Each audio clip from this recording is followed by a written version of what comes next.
안녕하세요. 오늘도 찾아주셔서 감사합니다. 오늘은 경기도 김포에 사시는 아버님께서 사연을 보내주셨는데요. 바로 어떤 사연인지 함께 하겠습니다. 안녕하세요. 전 경기도 김포에 사는 남성입니다. 저는 호스피스 환자이기도 한데요. 이곳에 있으면 한 명, 두 명 하늘나라로 떠나는 분들을 참 많이 볼 수가 있어요. 그런 모습을 볼 때마다 저도 사람인지라 두렵기도 하고 무섭기도 하지만 사람 인생 하늘이 정해준 거 아니겠어요? 그래서 겸허히 받아들이며 죽을 날만 기다리고 있습니다. 제가 이렇게 사연을 보낸 이유는 바로 자식들 때문인데요. 사람들은 흔히 부모는 자식들을 위해 가진 걸 전부 내주는 아낌없이 주는 나무라고들 하죠. 저도 자식들은 어떻게든 잘 살게 해주려고 지금까지 몸이 부서져라 일하며 뒷바라지를 해왔습니다. 그런데 자식들은 제게 상상할 수 없이 끔찍한 짓을 저질렀어요. 어찌 보면 전 왼수 같은 배은망덕한 자식놈들 때문에 병을 치료할 시기도 놓치고 지금은 그저 죽을 날만 기다리는 신세가 되어버렸네요. 이렇게라도 저의 답답하고 억울한 심정을 털어놓지 않으면 편히 눈도 감을 수 없을 것 같아서 글을 보내게 됐네요.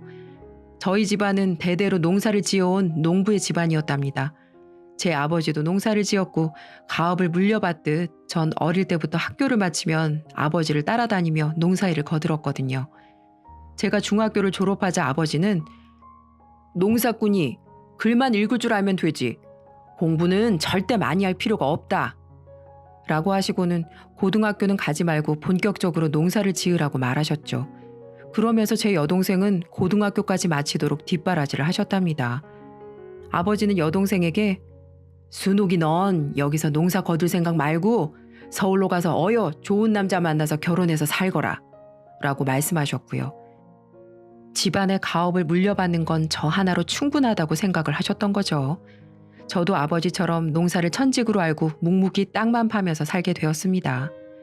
어릴 때부터 부모님이 새벽부터 해질 때까지 일을 하는 걸 매일 봐왔기 때문에 저도 그렇게 사는 게 당연하다고 생각했어요. 그러다 제가 20살이 되던 때 아버지께서 세상을 떠나셨습니다. 오래전부터 늘 피곤하고 소화도 안 된다고 하셨는데 몇 달 전에 눈에 심한 황달이 생기고 시력도 많이 떨어지자 병원을 가보게 되셨거든요. 그랬더니 병원에서는 간암 말기라는 날벼락 같은 선고를 내린 겁니다. 의사는 너무 늦어서 회생 가능성도 없으니 마음의 준비를 하라고 했죠. 하지만 엄마는 의사를 붙잡고 제발 남편을 살려달라고 매달리셨어요. 의사는 가능성이 낮기는 하지만 수술을 한번 해보자고 했답니다. 그런데 아버지는 완강하게 수술을 거부하시는 거예요. 아버지는 수술해봐야 산다는 보장도 없는데 괜스레 돈만 날리지 말고 어서 집으로 가자고 이렇게 말씀하셨죠. 엄마는 울고불고 안 된다고 아버지에게 수술을 받자고 애원했지만 아버지의 황소고집을 이기지는 못했답니다. 저희 아버지 세대의 공통점이 내가 죽어도 자식들에게 피해가게 해서는 절대 안 된다는 부모로서의 책임감이었다고 생각해요. 병원에서 퇴원하고 그렇게 3개월 후에 아버지는 세상을 떠나셨습니다.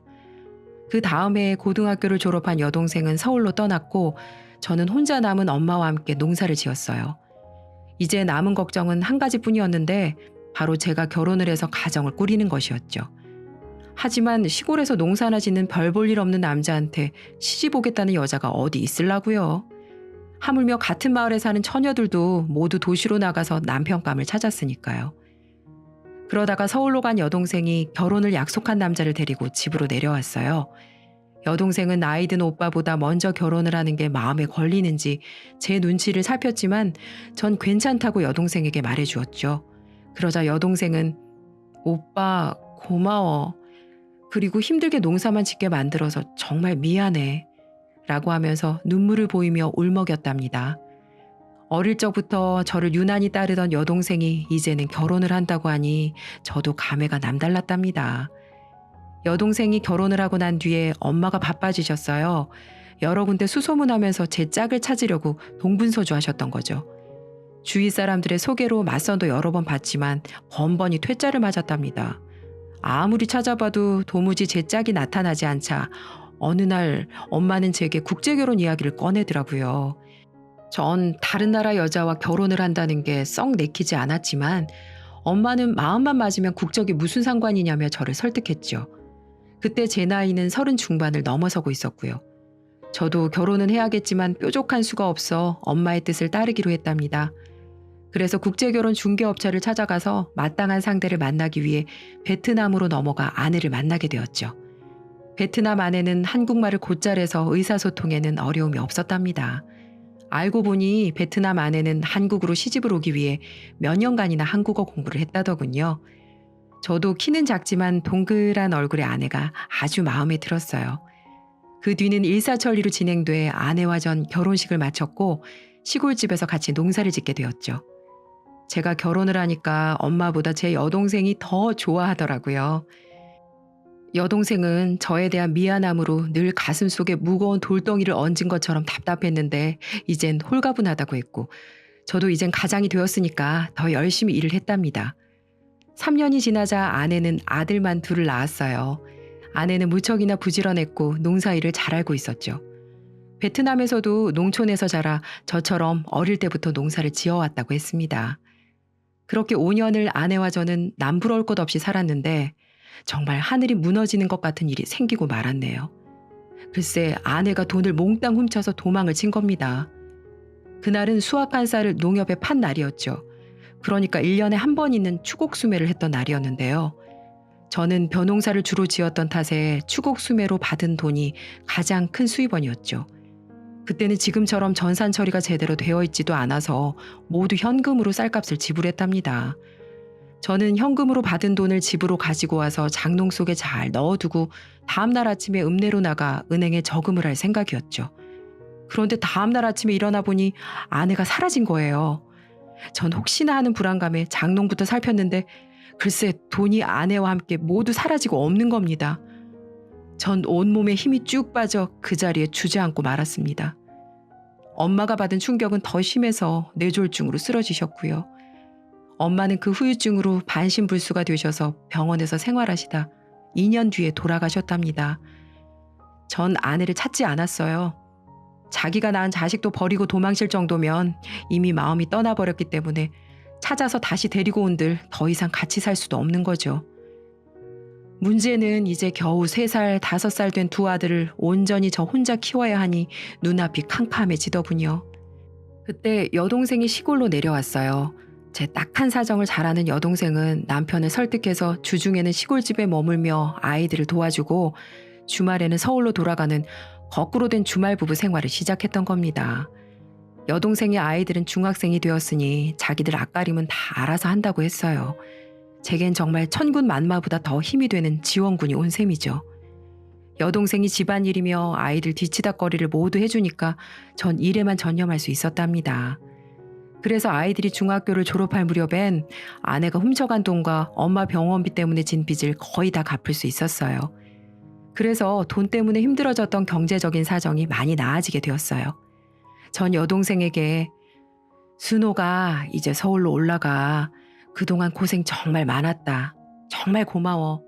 라고 말하며 얼마간의 돈을 여동생에게 쥐어주었지만 여동생은 오빠, 나 이런 거 바라고 한 일 아니야.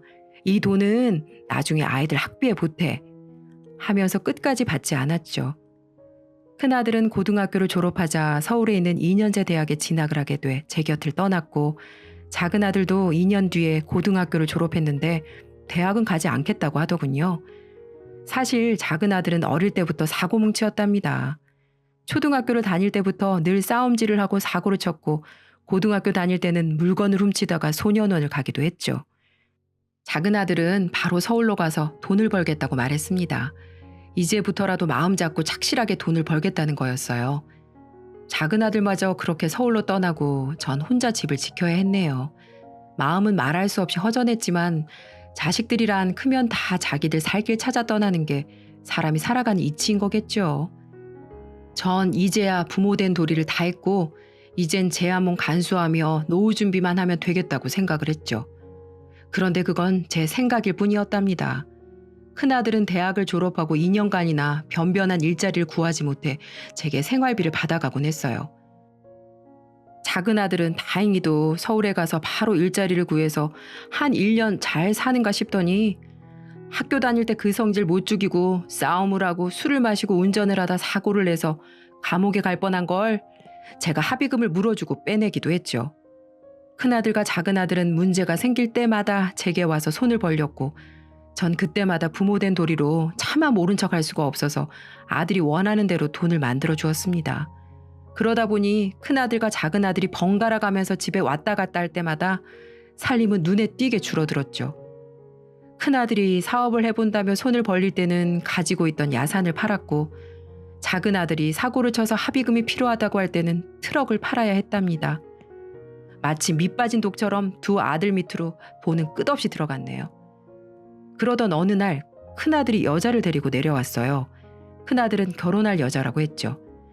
전 이제야 이놈이 철이 들어 가정을 꾸리려고 하는구나 생각하고 아주 기뻤는데 내막을 알고 보니 참 어이가 없었습니다. 며느리가 될 여자는 유흥업소에서 도우미로 일하고 있었는데 어쩌다 큰아들과 하룻밤을 보내고 그만 임신을 했다는 거예요. 큰아들은 아이를 지우자고 했지만 며느리는 절대 그렇게는 못하니까 책임지라고 난리를 쳤다는 거죠.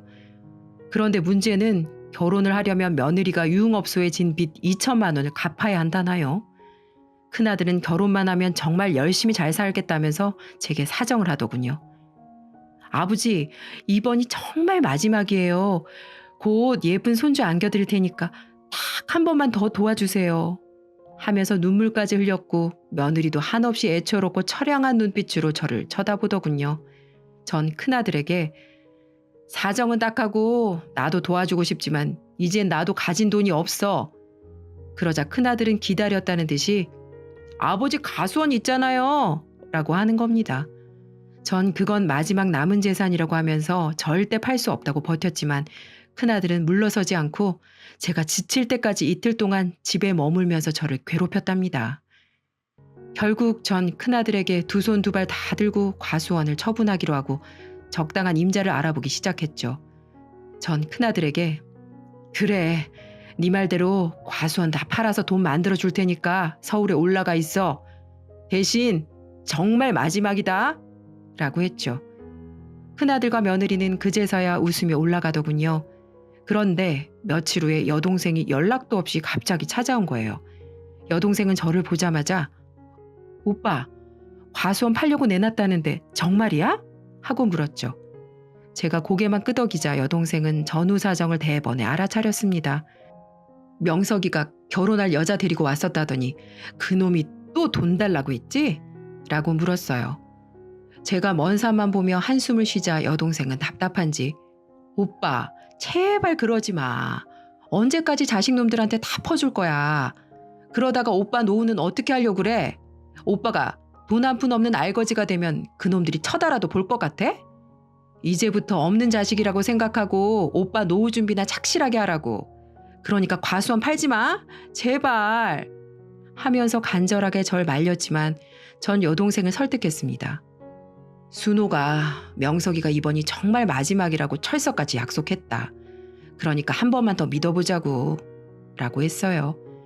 여동생은 지금껏 거짓말을 밥 먹듯이 했는데 큰아들 말을 대체 어떻게 믿냐고 했지만 자식을 믿지 않으면 대체 누굴 믿겠냐 싶었죠.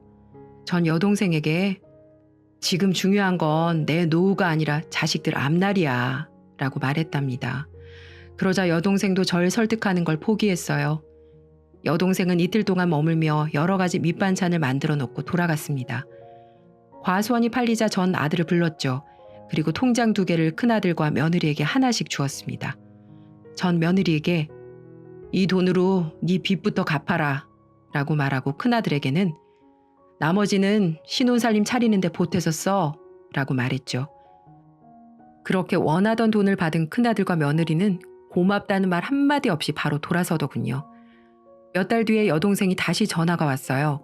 여동생은 제게 오빠, 작은 놈이 찾아와서 돈 달라고 하면 절대 주면 안 돼. 알겠지? 라고 하는 겁니다. 아마 작은 아들이 여동생을 찾아와 돈을 빌려달라고 했던 모양이에요.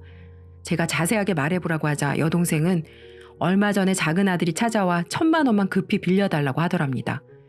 여동생은 작은 아들이 어떤 놈인지 잘 알기에 없다고 딱 잘라버렸다고 했어요. 그러자 작은 아들은 여동생에게 온갖 욕을 해대면서 심한 행패를 부리더니 돌아갔다고 하네요. 그런데 아무리 돈이 급해도 고모한테 그렇게 욕을 하고 행패를 부리는 걸 보니 심상치 않은 일이 생긴 게 분명하다고 생각해서 어렵게 수소문해서 알아보니 글쎄 작은 아들이 도박에 빠져 사채를 쓰고 도망을 다니는 형편이라는 거예요. 만약에 돈이 생기면 분명히 다시 도박을 할 거니 절대 돈을 주지 말라고 하는 거였죠. 전 알았다고 말했습니다.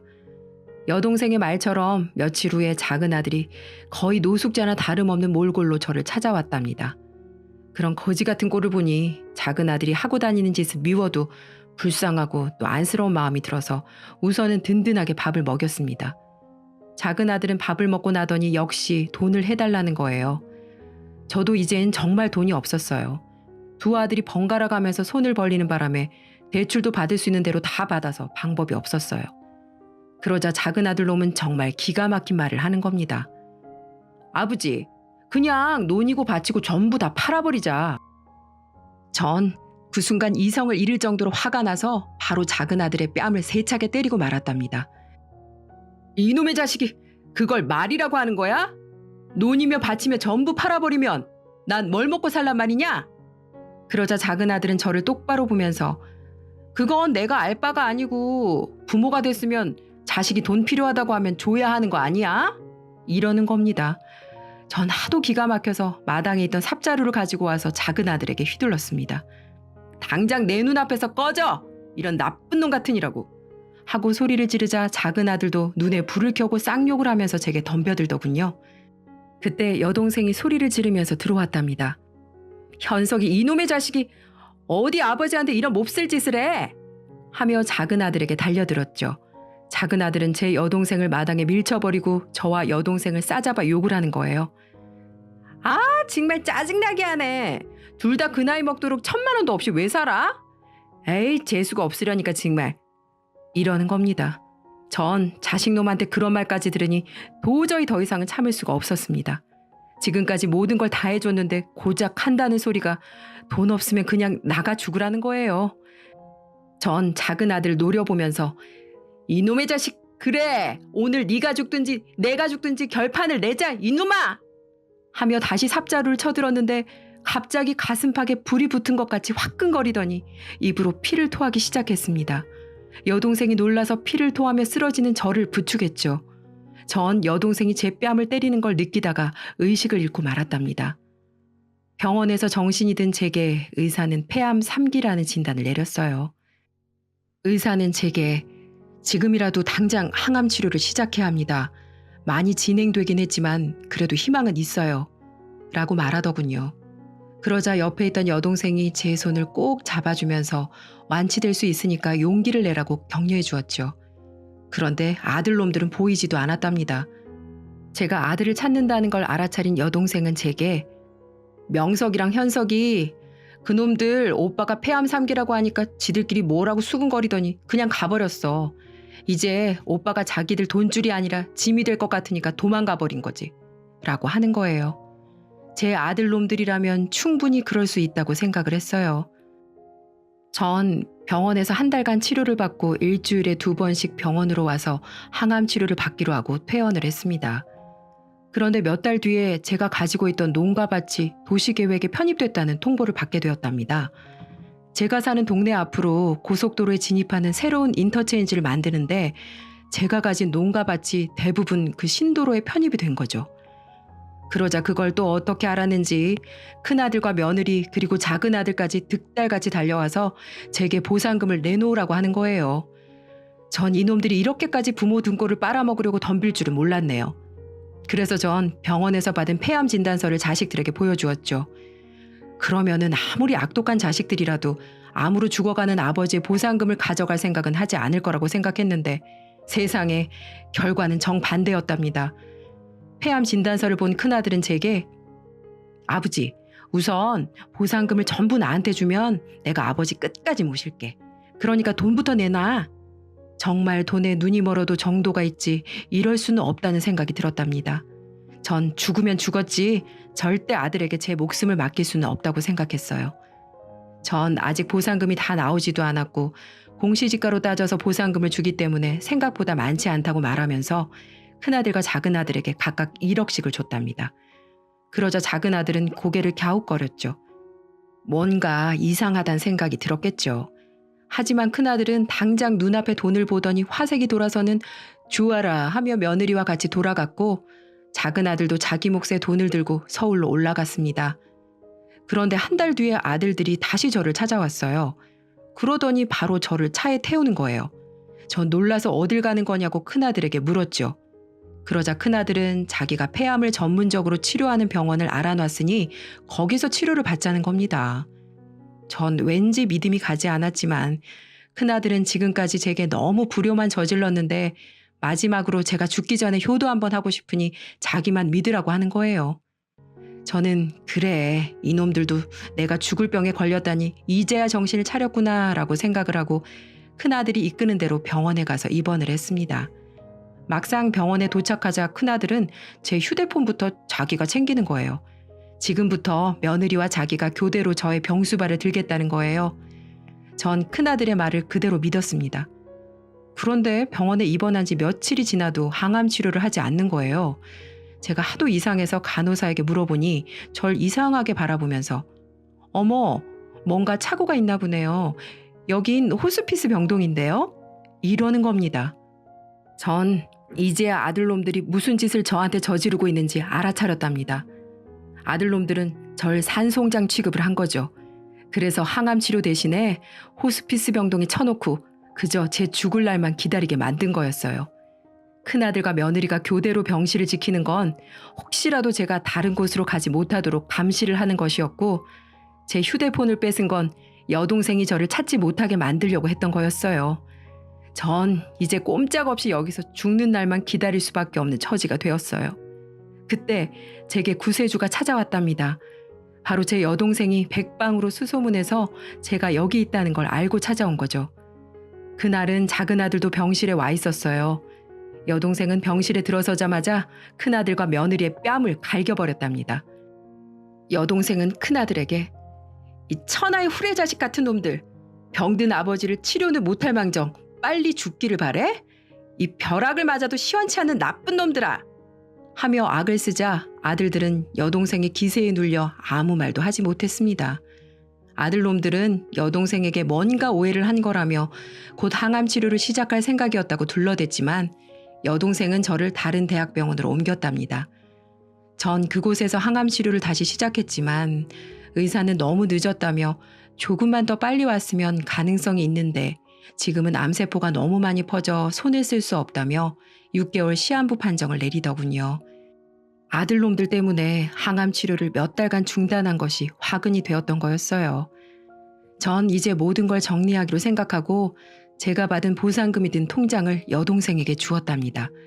그 통장에는 30억 원이 들어있었죠. 사실 아들에게 준 2억은 보상금의 일부였어요.